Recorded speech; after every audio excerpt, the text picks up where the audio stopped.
唔係話離開呢個圈嘅，點解你又搭翻入嚟啊？為咗證明一件事，我有冇識做朋友？我而家話唔做得唔得啊？唔係話收工，你依家先至話唔做，你好嘢，搞到我連仔都冇埋，你冇埋關我屁事啊！你仲應？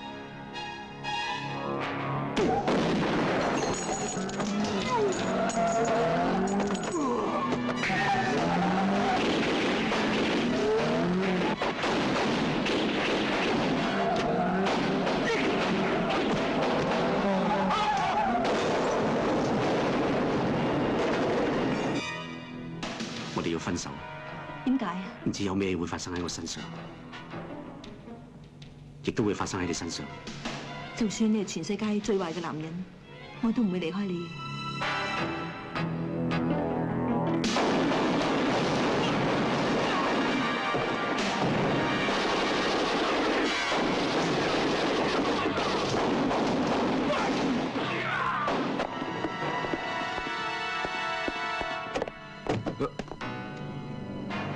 你成功啦！輪都輪到我啦，你班老嘢！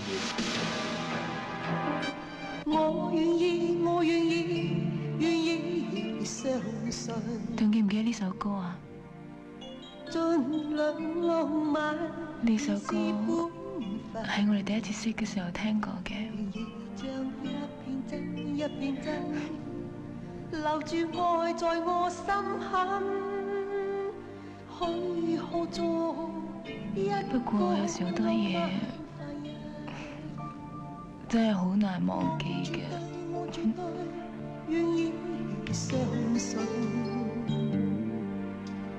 恩報恩，親報親，還是可能。你做乜搶佢位啊？邊個係佢㗎？嗰個係你㗎？起身啊！嘈啊！你唔好再胡鬧啦！你唔好咁啊！積淇，冷靜啲！你唔好逼我，你唔好逼我！我而家就代你去自首。你係我大哥，你永遠都係我大哥。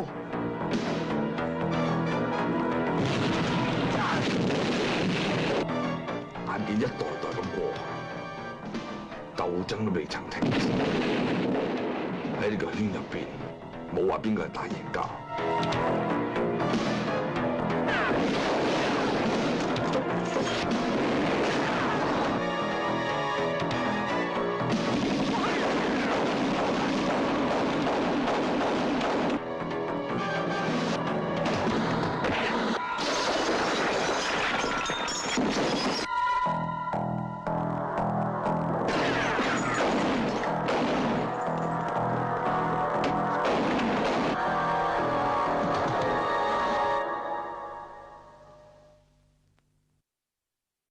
Hi there, it's Sid from Cool Movie Grub, your source for everything about cool film. Be sure to hit the subscribe button if you're new here. Check out my videos, check out my socials. And those of you who have already done that, welcome back to the channel. And of course, it's to this month's theme, which is JOHN-WOOARY, which continues. And yeah, today is just talking about a another film of his, of course, which is Just Heroes, which is a film that John Woo had directed with Woo Ma, produced by Choi Hark, and also the executive producer, which was Chang Che. Now, this film was pretty much a film done as a kind of like a relief fund movie for his mentor, Chang Che, who was the legendary director at Shaw Brothers when David Chang and Danny Lee had actually heard about the financial situations of Chang Che, and felt that they needed to do something to actually help him to kind of like benefit this movie. So pretty much everyone had actually involved had done this movie for free. So of course, it was, John Woo had directed like about 60% of the film, and the rest was done by Woo Ma, who is like an actor and also a director that also worked with Chang Che on other films as well. And the film, it of course stars David Chang, Danny Lee, Chen Kon-tai, Stephen Chow, before he became a star. You got Woo-Ma, including Tin Yu, Kelly Kwong, and even James Wong, who's one of the composers, along with Romeo Diaz in this film. So, without further ado, let's just crack on with this now.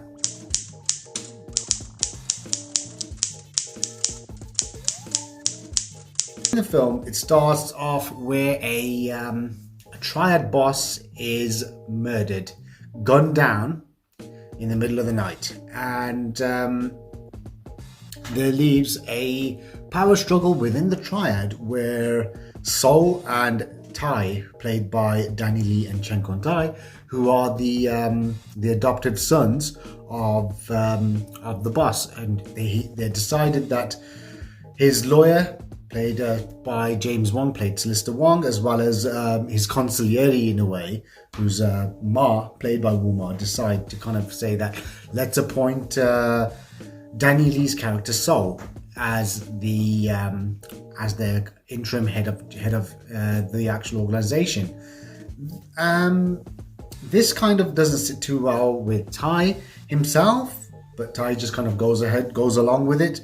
But his overzealous right-hand man, Jackie, played by Stephen Chow, decides to kind of cause problems and take matters into his own hands.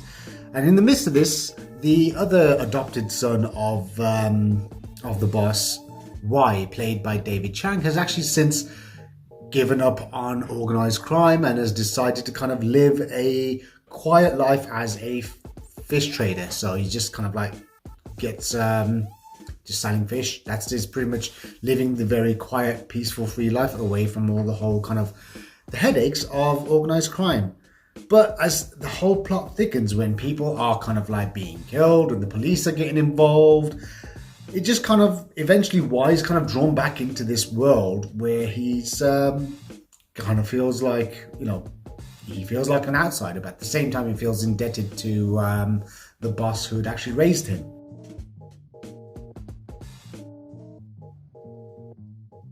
About this film now, the plot itself was pretty much like very much a modern day reworking of one of Chang Che's own films, which was a loose adaptation of Blood Brothers. I mean, the same way that Ringo Lam's Full Contact from 1992 was kind of a modern day reworking of Chang's One-Armed Swordsman, this kind of does a reworking of Blood Brothers. So you've got like these three brothers, but there's also, you know, the fact that there's a betrayal in the midst and a struggle for power, and yeah, it's an interesting setup.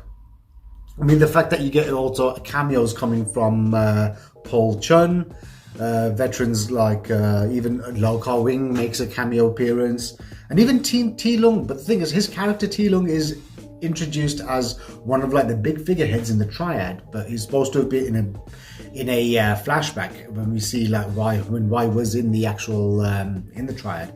He was known as Y's best friend, but his character just doesn't really kind of like come back for some reason. It's unexplained and it seems a bit kind of mishmash.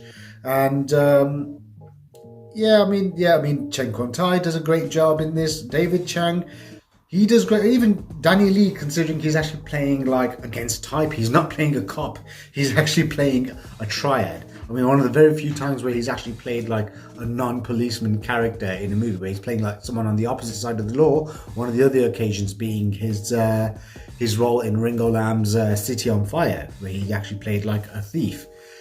I mean, the film's plot was well set, but the fact it just seemed a bit rushed. I mean, Stephen Chow, the fact that he's playing like a very against type character, this is before he was actually like known as the wacky king of Hong Kong comedy. He was playing these. He was like a very straight dramatic character actor. He's doing a lot of these serious type of roles, but then he did pretty well. He had that, you know, even in a small role like this, in a very kind of like different negative type of role, he always had that star quality. So I could see why he actually ended up going. I mean, David Chang was good. He was good as like one of the as the lead protagonist in this movie. But I don't know. For me, I just thought he looked a bit too old to be playing that kind of a character. He's just, he just kind of was, you could tell he looked really aged, and Danny Lee looked like a lot younger. Even Chang Kun-tai, of course, the fact, considering that these three had actually appeared in quite a few films together, where they've all worked with Chang-Chi in some capacity during the whole heyday of the Shaw Brothers studios. I mean, one of the films being The Savage Five, where even T. Lung was actually also a part of that movie.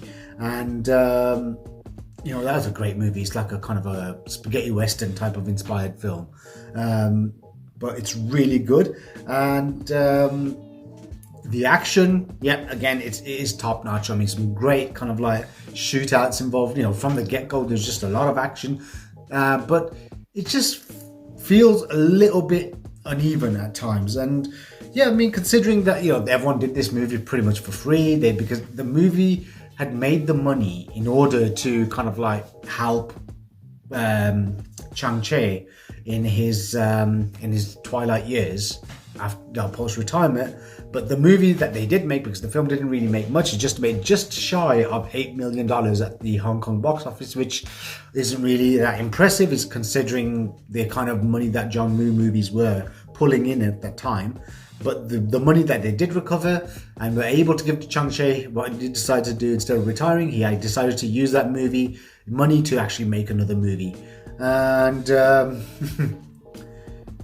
but it seemed a bit uneven. It's still a lot of fun for some reason, even though it's like it's nowhere near the caliber of John Woo's other movies, especially at the same time he'd actually released The Killer in the same year, at 1989, and even when you compare it to A Better Tomorrow, even the sequel, but compared to them, it's like Just Heroes. It's just like it just did not hit that mark, but it still is quite an entertaining kind of like gangland thriller, and a great kind of like tale of like brotherhood and loyalty, because we see those kind of themes very recurrently in John Woo films. We see, especially from that era, where brotherhood, loyalty, and even when there's a betrayal between the whole kind of like the bond itself.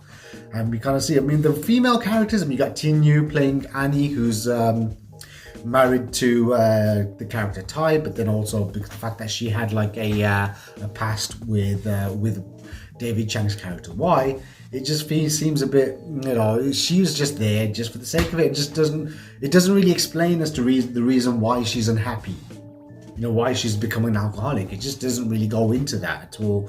And Tai's wife, played by Kylie Kwong, the women characters here are just there to be kind of like just background pieces, really. There wasn't really much. Wu Ma himself, does pretty well. He's okay in his very kind of like small supported role. And it was strange to see that, maybe, you never know if they did actually spend more time on the actual plot itself, because the plot itself was more or less devised by David Chang and Danny Lee, because they wanted to make this film to help Chang-Chi. So they kind of thought, let's make it kind of similar to A Better Tomorrow, but they kind of took the premise of Blood Brothers, which is a film that both David Chang and Chang Kun-tai were with with T. Lung, had actually done for Chang-Chi back in like 73. And what they'd done was they kind of set it more in a modern day kind of triad setting, in modern day Hong Kong. But maybe, you never know, if they kind of spent more time maybe developing the plot itself. And personally, I think, instead of David Chang, if it could have been someone like Chow Yun-fat playing the character, it probably would have been a lot more successful, I reckon. Probably would have got more exposure. And considering that Chow Yun-fat at that time, in 1989 especially, he was pretty much, one of the golden stars. Considering he had films like The Killer, which was like critically acclaimed. He had God of Gamblers, which was the actual highest grossing film in Hong Kong of the year. That was out as well. And he also had All About Ah Lung, which was one of his early collaborations with Chow Yun-fat's early collaborations with Johnny To, and that was the film that actually got him the one of his Best Actor Performance awards for Hong Kong Film Awards. So that probably would have done a lot better. But the fact that Danny Lee, who was also in The Killer at the same time with him, he was there, maybe what would have been interesting to see, like kind of like the fact that them two together in another movie as well, because they did they seem to have had a good pairing from before, so that would have been all right. But yeah, I mean, there are some parts of this movie that they kind of seem a bit too too melodramatic and a bit too kind of like just out there, and sometimes it just seems some bits are uneven. So my take would be, the fact that, but the action's done really well. Philip Cole and John Chung, who actually went on to kind of work alongside the Jackie Chan stunt team, who was also in some of these Shaw Brothers movies. They are featured in the opening sequence.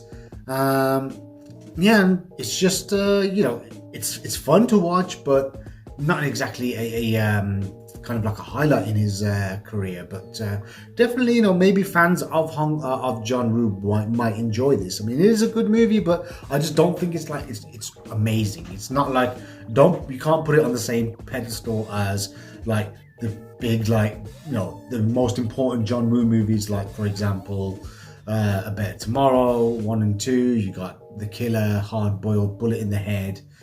I mean, even I thought Once a Thief was actually was much, but I would say about 3.5 stars maybe for this movie. But yeah, definitely it was actually fun to watch. I mean, I revisited this ages ago because it's never got a DVD release in the UK, and apparently I heard that the Blu-ray that came out in Hong Kong wasn't great. So yeah, I mean, I managed to kind of watch it again. I think it was streaming on YouTube somewhere. They've got the movie on there with English subtitles, but the transfer itself wasn't great. And I only ever saw this movie once on VHS many years ago. But I remember liking it back then as well. But even then I knew I was watching it. I thought this isn't really top tier level John Woo movies. But yeah, but still it's a good effort. Leave me a comment, let me know what you think, and yeah, I'll catch you on my next one.